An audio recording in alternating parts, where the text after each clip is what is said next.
Bonsoir à toutes et à tous. Nous consacrerons la dernière partie de cette émission à vos questions SMS, Internet et réseaux sociaux. Le pape François ne cesse de dénoncer, vous le savez, la corruption, les pots de vin, l'arrogance et même l'opulence de certains prélats et religieux. Il s'est donc lancé dans une opération main propre qui touche aussi la Banque du Vatican, à tel point que certains juges antimafias ont publiquement exprimé leur inquiétude pour le Saint-Père. Nous avons donc intitulé cette émission très simplement « Le pape contre la mafia » et voici les invités qui ont accepté de participer à ce C'est dans l'air en direct. Fabrice Rizzoli est chercheur associé au Centre français de recherche sur le renseignement. Vous êtes le représentant de l'association Libera en France. Libera regroupe 1600 associations anti-mafia en Italie. Vous êtes l'auteur d'un petit dictionnaire énervé de la mafia aux éditions de l'Opportun. Si, il y avait une déclaration de guerre de la part de la mafia sicilienne à l'État dans son ensemble.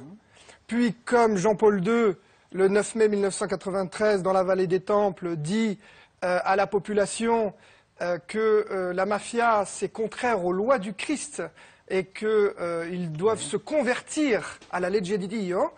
À la loi de Dieu. Oui, à la loi de Dieu, à un moment où énormément de mafieux quittaient la mafia et donc se repentaient.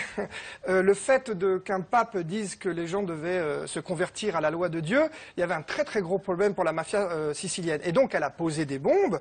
Pas seulement, même si c'est le plus important, à Rome, elle a posé des bombes dans d'autres édifices religieux. La mafia est extrêmement sensible au message qu'envoie l'Église, elle y a toujours été sensible, et donc elle a posé des bombes, d'ailleurs, qui ont été meurtrières. Donc c'est une véritable déclaration de guerre. D'ailleurs, la mafia ne s'y trompe pas. Quand Benoît XVI, en 2010, s'est rendu à Palerme et n'a pas prononcé le mot mafia, mais crime organisé, alors les mafieux ont posé une bonbonne de gaz devant le centre Pater Nostro. Vous voulez dire qu'ils graduent leur réponse aux propos des différents papes? Bien sûr, la violence est un langage, et les mafieux sont des spécialistes de la violence programmée, et face à une église plus ou moins pugnace, ils ajustent le niveau de violence. Est-ce que le pape François, d'après vous, est objectivement, on peut imaginer qu'il puisse être menacé? Alors je dirais qu'aujourd'hui, il n'est pas menacé de la part des mafieux au sens strict, c'est-à-dire ceux qui ont subi le rite d'affiliation, parce qu'on l'a bien rappelé, la mafia est quand même bien moins puissante pour commettre ce type d'attentat éclatant. En revanche, le pape, en menant une campagne contre les complices de la mafia, c'est-à-dire la bourgeoisie mafieuse, c'est-à-dire ce corps social qui fait que les mafieux sont extrêmement puissants, alors les complices peuvent être tentés de demander un acte à la mafia en échange d'impunité, d'appel d'offres, de blanchiment dans une banque du Vatican. Le danger est là, le procureur Gratteri, s'il l'a dit, c'est qu'il a une raison de le dire, mais il a effectivement utilisé le conditionnel. Que vous diriez qu'on a eu objectivement, en tout cas, un parallélisme qui était lié à des engagements à la fois pour la mafia et bien entendu pour l'Église, de formes de construction de droits et d'édifices en quelque sorte qui pouvaient fonctionner avec des parallèles. Oui, il y a 3 temps. Il y a l'histoire de la mafia, qui a toujours voulu contrôler le territoire, c'est-à-dire l'espace et les populations. Et à partir du moment où on est dans un 19e siècle où l'Église prétend faire la même chose, prétend contrôler l'espace et les populations, vous avez 2 entités qui ont le même but. Et elles peuvent se retrouver au sein d'une bourgeoisie mafieuse pour contrôler les populations, les ressources économiques, les esprits. Ce qui se passe plutôt pendant la période bipolaire, c'est aussi un intérêt, une convergence face à la menace communiste. À partir du moment où on est catholique, on peut raisonnablement être inquiet de l'arrivée du communisme au pouvoir quand on voit ce qui a été fait ailleurs. Alors, objectivement, on peut sceller une alliance, démocratie chrétienne et mafieux, et Vatican, pour qu'on bourre les urnes et pour que les communistes soient tués. Je rappelle qu'une trentaine de syndicalistes sont assassinés en 1945-46, donc il y a une vraie violence systémique. Ça, c'est la période bipolaire. Il y a par moment, même s'il est résiduel, il y a historiquement un compagnonnage de route. Il y en a, mais il notamment face au communisme. Enfin. Oui, alors au début, vraiment Église qui veut contrôler les populations et mafia, une période bipolaire. À partir du moment où la menace communiste tombe, que le prétexte tombe, là, les magistrats font des enquêtes, donc l'Italie retrouve quand même, si vous voulez, de la pêche face au pouvoir des mafias. Aujourd'hui, il reste, à mon avis, quelque chose qui est peu étudié, c'est le rôle des prêtres, si vous voulez, dans le confessionnal. C'est-à-dire qu'il arrive à un moment où leur message pourrait être de faire leur travail, hein, ça il ne s'agit pas de le contester, mais en même temps ils pourraient aussi avoir un message citoyen qui consiste à dire aux mafieux qu'ils peuvent maintenant collaborer avec la justice, qu'aujourd'hui un mafieux a le droit de sortir du système, sa famille est protégée et il peut devenir un citoyen à part entière. Et là c'est encore là où se cache, à mon avis, une connivence entre le prêtre et le mafieux. Oui, oui, je suis assez d'accord. C'est aussi... Oui, techniquement. Techniquement important qu'on est en train de le décrire. Ah oui, c'est très très important. C'est vrai que quelque chose avait été commencé avant. Je regrettais un peu que Benoît XVI n'ait pas la même force de parole à la fois que Jean-Paul II et que donc le pape François. Je pense que si tout le contexte a changé en Italie. Effectivement, je représente une association d'associations qui a été créée par un prêtre. C'est un prêtre, Don Ciotti, qui a créé Libera et qui a fait émerger de la part de la société civile une pétition avec 1 million de signatures pour qu'on puisse réutiliser à des fins sociales les biens confisqués aux mafias. C'est-à-dire que les mafieux savent qu'en ce moment, sur le territoire, il y a des choses qu'on ne peut pas faire. D'ailleurs, ils ne tuent plus l'ennemi. Ils brûlent le tracteur, ils menacent, mais ils ne tuent plus, ce qui est quand même une révolution. Sur les territoires du sud de l'Italie, nombreux sont les prêtres qui ont en gestion des biens qu'on a confisqués aux mafias. On verra le cas dans notre prochain reportage, d'ailleurs. Donc très clairement, vous allez en Calabre, à Valle del Mare, c'est le prêtre Pino De Masi qui gère donc des oliveraies qui produisent de l'huile d'olive sur des terrains confisqués à la mafia. Et la mafia ne s'y trompe pas, elle met le feu aux oliveraies. Vous comprenez ? C'est la sainte huile d'olive mafieuse, donc. Oui, enfin non, anti-mafieuse. Anti-mafieuse. Alors, on a quand même un juge antiterroriste qui nous dit dans ce reportage, ce pape va trop vite. Enfin, il ne le reproche pas, mais il dit ça va extrêmement vite et on se rend compte qu'on peut avoir des comptes qui appartiennent à la mafia et on peut imaginer aussi qu'il y ait eu des liens en quelque sorte, notamment pour du blanchiment d'argent d'organisations terroristes. Ce sont quand même des accusations extrêmement graves et lui semble réellement avoir des inquiétudes. Il dit il dérange et il y aura quoi qu'il arrive des réponses. Qu'en pensez-vous ? Oui, il faut remettre tout ça dans la complexité. Vous avez des grands systèmes de blanchiment. Le Vatican, par ses banques, fait partie souvent de ces grands systèmes de blanchiment. Et dans ces grands systèmes de blanchiment, de l'argent de plusieurs provenances vient. Si vous voulez, on ne scelle pas forcément une alliance avec un organisme terroriste quand on est au Vatican. Ce sont les banques qui gèrent ces flux financiers et qui vont là où on peut blanchir facilement, sans trace, et puis surtout on peut réinvestir dans des projets de grande envergure. Parce que pour qu'il y ait blanchiment, c'est pas... voilà. Donc c'est vrai. Gratteri dit, parce qu'il doit avoir quelques informations que nous n'avons pas, peut-être une ou deux écoutes téléphoniques, où, à mon avis, des gens très haut placés se plaignent aux mafieux, et les messages circulent en prison d'une manière ou d'une autre. Donc il alerte pour que ça soit sur la place publique et que ça devienne beaucoup plus compliqué pour les mafieux et leurs complices d'agir. Voilà, je raisonnerais comme ça. Le dire est une façon de protéger aussi le pape, c'est ça ? Ah ben oui, plus c'est public et plus c'est difficile d'atteindre l'icône. Vous voyez ? Oui, mais ça veut dire qu'il prend au sérieux ces menaces. Parce qu'il fait pas, c'est pas de la com. On n'est pas dans de la com au sens le plus déplaisant du terme. Si un magistrat antimafia comme Gratteri, qui depuis 20 ans lutte contre la mafia calabraise, expose publiquement une menace, c'est qu'il y croit. Je ne pense pas qu'il joue. Nous sommes d'accord. Dans les territoires où l'Église et la mafia dominent, nombreux sont les mafiosos calabrés à trouver une paroisse accueillante pour se confesser, sans craindre d'être excommuniés. C'est très intéressant ce qu'on vient de voir parce qu'on est au cœur de ce que vous nous expliquiez tout à l'heure. C'est qui choisit son camp, qui décide de parler et avec quelle force. En l'occurrence, Don Giacomo le fait avec beaucoup d'énergie. Au début de notre reportage, la première jeune femme qui s'exprime sur le parvis de l'église, elle nous dit Don Giacomo fait partie des rares prêtres qui ont cet engagement aujourd'hui. Donc est-ce qu'il est, selon vous, effectivement minoritaire, voire ultra minoritaire en Calabre ? Il est probablement minoritaire parce que, comme dans tout phénomène humain, il doit surtout y avoir une majorité de prêtres qui ne disent rien ni contre la mafia ni pour la mafia. Oui. Vous avez les complices objectifs, ceux qui vont organiser des énormes funérailles, des énormes mariages, etc., et qui auront même des complicités économiques, etc., etc.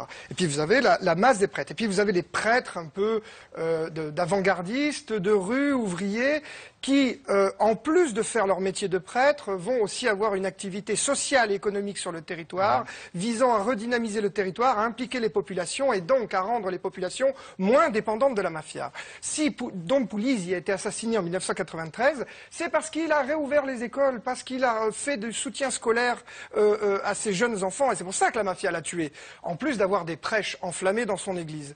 Mais ce qui est très intéressant dans le reportage que vous avez montré, c'est cette femme, l'autre, qui dit que, elle croit à l'Église parce que c'est au-dessus de l'état de droit. Voilà où se niche le problème. Voilà où, à un moment ou un autre, en toute objectivité, parce que je serai moins sévère pour la célébration de tout ce qui est les rites catholiques qui doivent être célébrés, sinon il ne fait pas son travail, le prêtre. Se niche là, à un moment, des valeurs communes, parfois, entre celui qui croit et le mafieux. À quoi il croit, pardon. Un principe supérieur. Un ordre supérieur à celui de l'état de droit. Et c'est là que se niche une complicité presque inconsciente et subjective qui fait qu'il rapproche les deux. Donc une fois encore, le prêtre doit marier la femme du boss mafieux, sa fille, doit faire les funérailles, etc. Mais si malgré tout, dans les textes de l'Église, il est écrit qu'il ne faut pas tuer, qu'il faut aider son prochain, il peut quand même avoir une phrase en disant que le mafieux doit changer de vie pour se conforter aux lois du Christ et pour se conforter à celles de l'état de droit. Le prêtre ne peut pas se sentir en dehors de la société sous prétexte qu'il croit à des lois qui sont supérieures à l'état de droit. Ceux que vous appeliez il y a quelques instants les complices objectifs, est-ce qu'ils l'ont été, selon vous, par peur, parce qu'ils étaient menacés, ou parce qu'ils étaient d'une façon ou d'une autre à un moment corrompus et finalement qu'ils participaient au système? Non, mais j'imagine qu'il y a des prêtres qui ont peur, mais ceux qui en rajoutent, ils ne le font pas par peur. Si un prêtre va marier Totorina en cavale en 1974, c'est que c'est une vraie complicité. Il y a même, pour ce que j'en sais, une complicité sur le territoire, sur des activités économiques, sur le contrôle des populations. Vraiment, il faut séparer les choses. Et puis, évidemment, il ne faut pas oublier de parler de tous ces prêtres, peut-être minoritaires, mais qui font un travail exceptionnel. J'ai parlé de Pino De Masi, là, vous avez parlé Don Panizza. J'étais à la Mezzia Terme au mois de juin, puisqu'il y a le festival du livre de la mafia. C'est pour vous dire que c'est une ville très ouverte sur l'antimafia. J'ai visité le bâtiment. Au premier étage, un centre d'accueil pour migrants isolés. Au deuxième étage, un centre d'accueil pour handicapés. Au troisième étage, une banque éthique. Tout ça sous la forme d'une énorme coopérative d'un projet social qui s'appelle Dassoud, qui est mené par une handicapée moteur. Enfin, là, vous voyez à quel point les mafieux sont en colère quand on leur prend leurs biens, quand on amène le bien à la population. C'est pour ça qu'on tire sur l'immeuble à l'occasion des fêtes religieuses. Ah non, mais on tire sur l'immeuble. Et puis dans d'autres reportages, parce que j'ai déjà amené d'autres journalistes, vous avez un soldat de la mafia qui surveille les allées et venues. Et puis une fois que la magistrature a confisqué le bien, ce qui n'est pas dit dans le reportage, c'est que la famille mafieuse continue d'habiter autour. Tous les bâtiments qui sont autour du bâtiment qui est là, c'est la famille mafieuse. Alors quand le bâtiment a été confisqué au milieu, ce qu'ils ont fait, c'est que les mafieux ont construit un étage de plus. Vous comprenez? Fallait répondre. Donc c'est une bataille incessante, mais Don Panizza, faut reconnaître qu'avec sa coopérative, il fait des choses exceptionnelles. Vous avez employé un terme sur lequel je ne vous ai pas interrompu en parlant de complicité dans le contrôle de la population. Que vouliez-vous dire? Mais c'est parce que la démarche de l'Église n'a pas été toujours celle de la séparation entre les idées et tout ce que les gens font au quotidien, le séculaire et le reste. Donc à partir du moment où l'Église avait une véritable vocation de contrôler toutes les populations, à partir du moment où c'était des prêtres qui donnaient cours dans les écoles, on comprend qu'il y a une vocation de contrôle des populations. Il ne faut pas voir le terme contrôle obligatoirement comme chose d'abject. Il y a administrer le territoire. Administrer le territoire. La mafia veut aussi administrer le territoire. Elle rencontre une autre entité qui veut aussi administrer le territoire, c'est-à-dire les personnes et l'espace. Et donc, il peut y avoir connivence. Mais de nos jours, ça a quand même un petit peu reculé par rapport à il y a un siècle, surtout par rapport à la période bipolaire. Alors, pour ce que j'ai compris, en tout cas, Maxime Vauthier et Grégory Roudier, pendant le reportage, ont été visiblement suivis par des types qui étaient là tout le temps. Et puis au moment où ils ont fini par s'interroger en disant qu'ils sont ces... visiblement, le prêtre lui a dit ce sont très probablement des gars de la mafia. Ils vous suivent depuis le début de votre reportage. Ils regardaient gentiment ce qui se passait. C'est le contrôle du territoire. C'est le contrôle du territoire. Oui. De justice sociale et de cohérence. Parce que à partir du moment où on veut s'attaquer à des grands fléaux comme la corruption, eh bien, il faut donner l'exemple. Et puis, sur le territoire, cette cohérence peut être utile pour trouver des alliés et convaincre des fidèles de passer de l'autre côté. Pour prendre l'exemple de la mafia, comment voulez-vous qu'un commerçant qui déjà s'il dénonce le racket, va être isolé économiquement, va perdre des clients, des fournisseurs, des banquiers, mais va trouver l'aide de l'état de droit qui aujourd'hui va lui mettre des gardes du corps, va essayer de l'intégrer dans un système de coopérative et va pouvoir quand même distribuer ses produits. Si en plus ce commerçant perd l'appui de l'Église, parce qu'il est croyant, comme on le sait, l'Italie, la France c'est pas pareil, si en plus il perd l'appui de l'Église parce qu'il est divorcé, excusez-moi, c'est 2 coups de bambou, c'est trop. À partir du moment où la foi aide les gens à vivre, il y a des études qui démontrent que les gens qui croient vivent plus longtemps et ont moins de maladies graves. Donc, imaginez ce commerçant, imaginez la femme du mafieux qui décide de collaborer avec la justice, et qui donc elle arrive même à amener son mari à protéger ses enfants et faire sortir les mafieux du système. Imaginez qu'elle soit repoussée de l'Église parce qu'elle a pratiqué une fois l'avortement. Donc il arrive un moment, cette cohérence permet aussi d'avoir des actions concrètes sur le terrain et de récupérer du consensus auprès des populations. Le mur de Berlin n'existe plus, on n'a plus besoin de la démocratie chrétienne et donc il faut changer les alliances entre mafia et politique. Le discours du pape Jean-Paul II, le 9 mai 93, arrive après la chute du mur. Avant, il n'y a pas réellement d'idéologie contre la mafia. Vous voyez, les curiosités sont diverses. La loge P2 existe-t-elle toujours ? Alors, en théorie, non. Non. Je rappelle que la loge P2 est... On rappelle en 3 mots ce dont il s'agit. Alors, la loge P2, Propaganda Dou, est une loge à l'intérieur du Grand Orient, mais qui avait une particularité très très importante, qui est qu'on devait taire l'appartenance à cette loge, y compris au sein de l'obédience. Ce qui ne se fait pas d'habitude.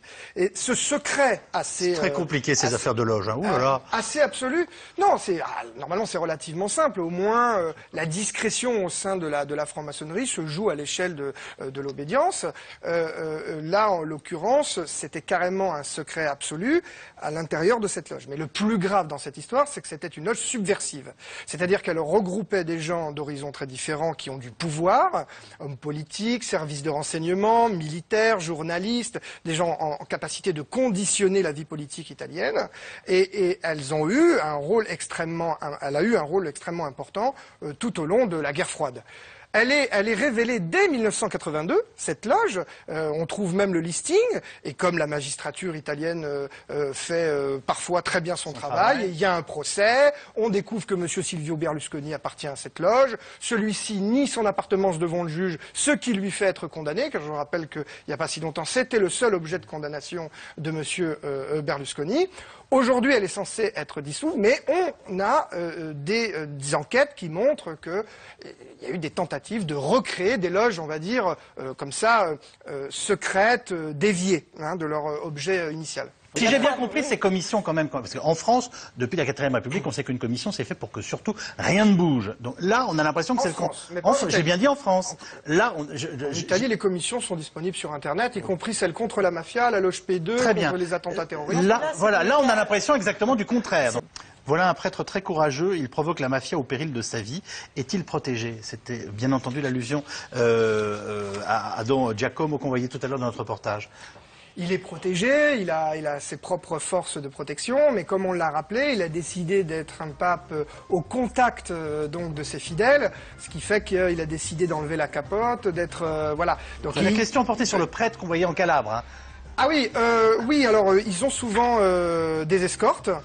Ils peuvent aussi refuser de les avoir au quotidien, mais souvent ils ont des escortes quand ils sont menacés. Hein. C'est-à-dire que c'est la préfecture de police avec la direction départementale antimafia qui évalue les menaces et qui donne une escorte avec un nombre de policiers.